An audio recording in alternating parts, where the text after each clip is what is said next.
Meus caros, nós estamos enfrentando um problema gravíssimo que pode alterar drasticamente o futuro de nosso país. Recentemente saiu essa notícia aqui: ou fazemos eleições limpas no Brasil, ou não temos eleições, diz Bolsonaro. O vídeo em que ele fala isso é esse daqui. Prestem atenção. Se não tiver roubo nas urnas, a maioria está com o senhor. Não, eleições no ano que vem serão limpas. Amém. Ou fazemos eleições limpas no Brasil, ou não temos eleições. Daí teve um tweet aí que alguém escreveu para analfabetos de 9 dedos, dizendo que eu roubei as eleições do ano passado e enganei com uma facada. Ele é tão popular, presidente. Aliás, eu sou um robô do senhor, presidente. Eu sou um robô do senhor.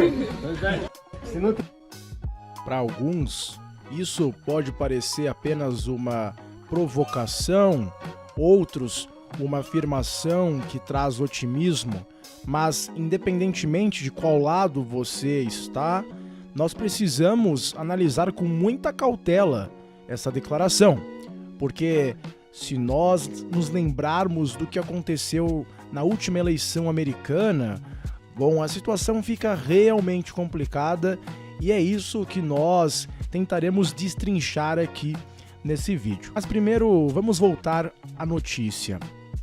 Eles mencionam o seguinte: o presidente teria dito numa entrevista que eles vão arranjar problemas para o ano que vem. Se este método continuar aí, sem, inclusive, a contagem pública, eles vão ter problemas, porque algum lado pode não aceitar o resultado. Este algum lado, obviamente, é o nosso lado. Pode não aceitar o resultado. E, nesse sentido, eu sei que alguns podem imaginar que é exagero do presidente, conspiracionismo, mas vejam bem, no fundo se trata de uma questão técnica. Será que as urnas eletrônicas, neste exato momento, com o funcionamento atual, apresentam certos riscos? Geralmente os jornalistas dizem que não, e que, pelo contrário, qualquer alegação do tipo seria desinformação. Mas, como eu demonstrarei e eu explorarei isso sendo alguém que trabalha com software, alguém que tem uma certa propriedade para falar sobre o assunto, eu lhes digo que existem diversas questões bem estranhas, para não dizer preocupantes, tudo bem?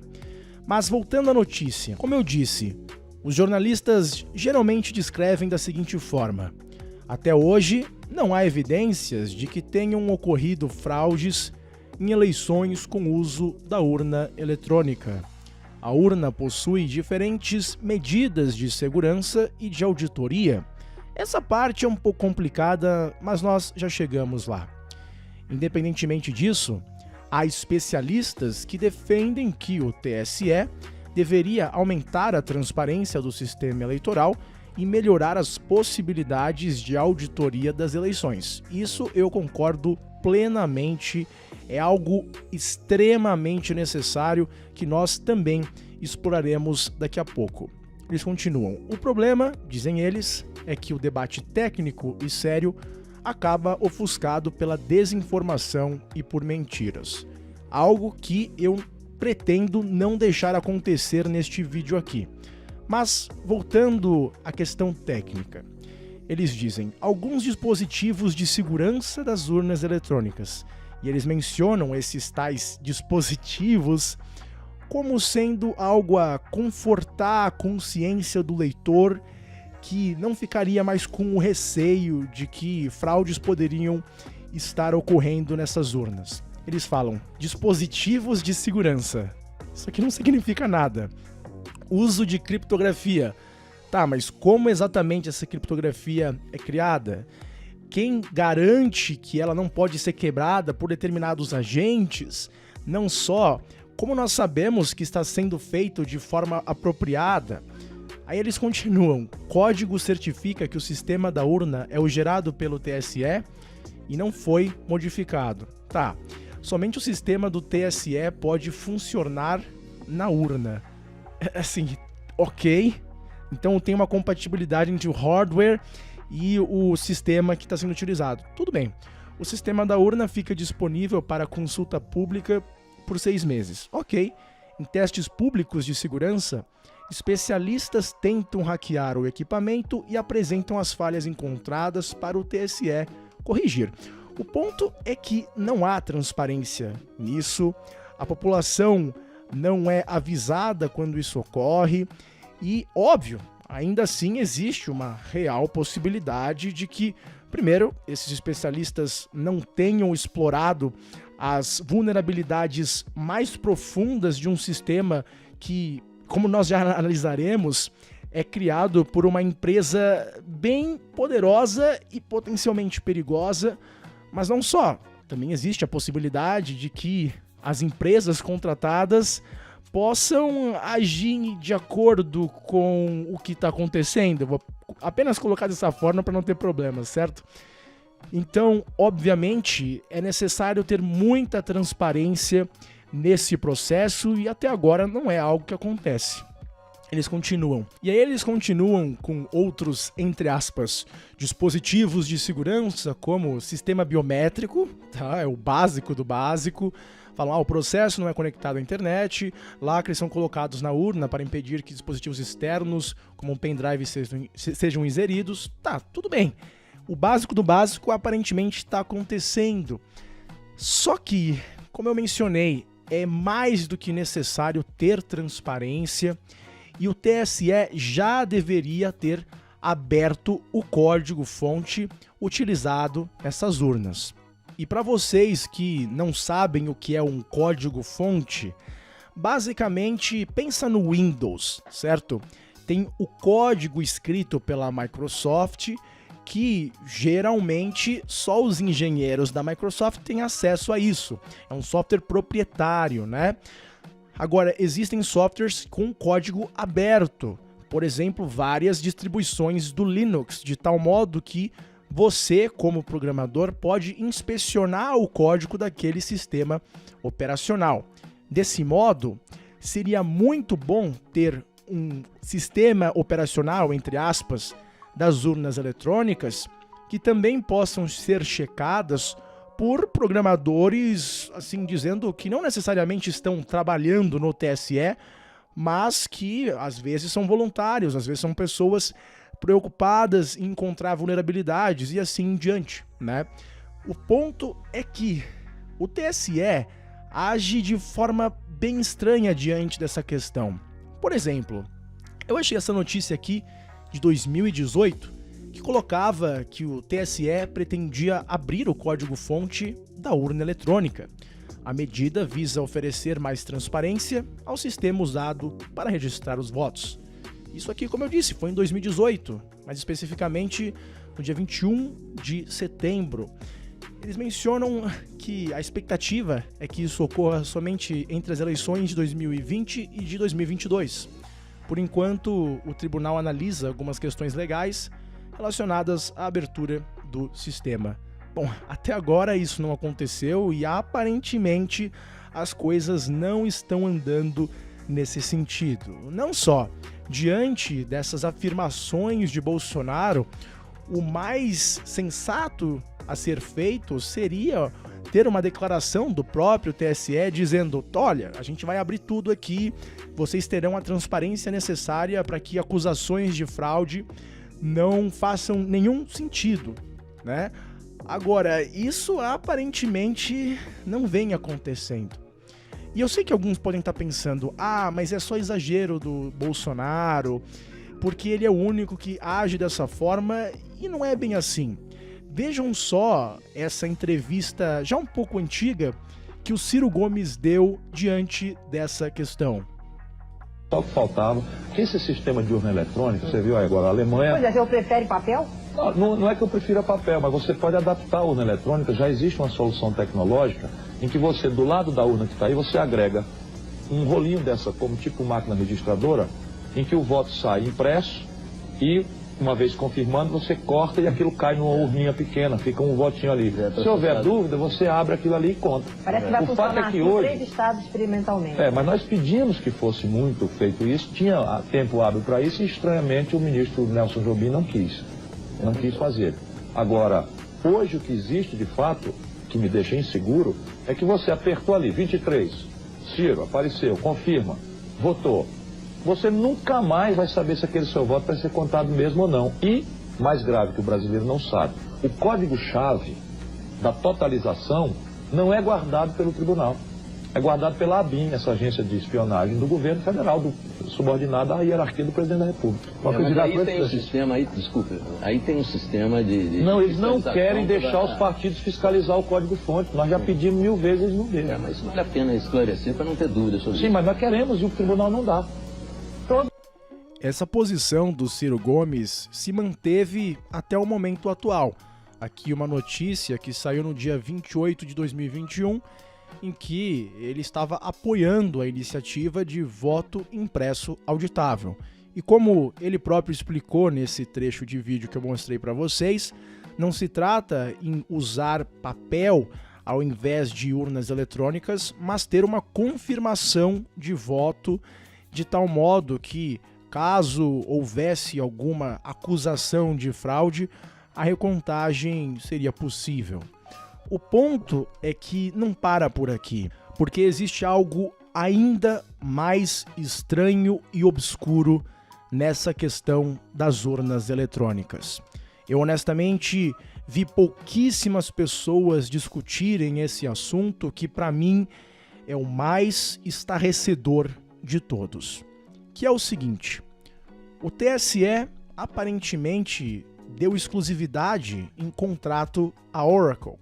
É uma empresa de tecnologia bem famosa, especialmente em grandes corporações, e muitos podem pensar que é apenas uma empresa privada cedendo serviços para o TSE.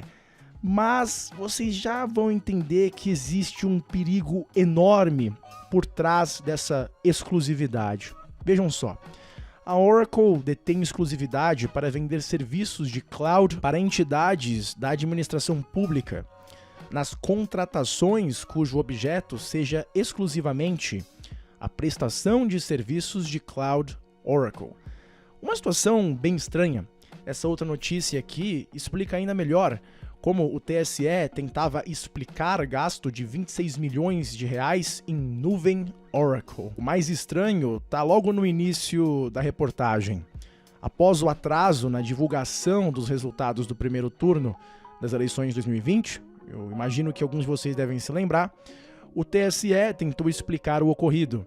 O órgão informou que o erro aconteceu com a nuvem privada da Oracle, adquirida por 26,2 milhões em processo sem licitação.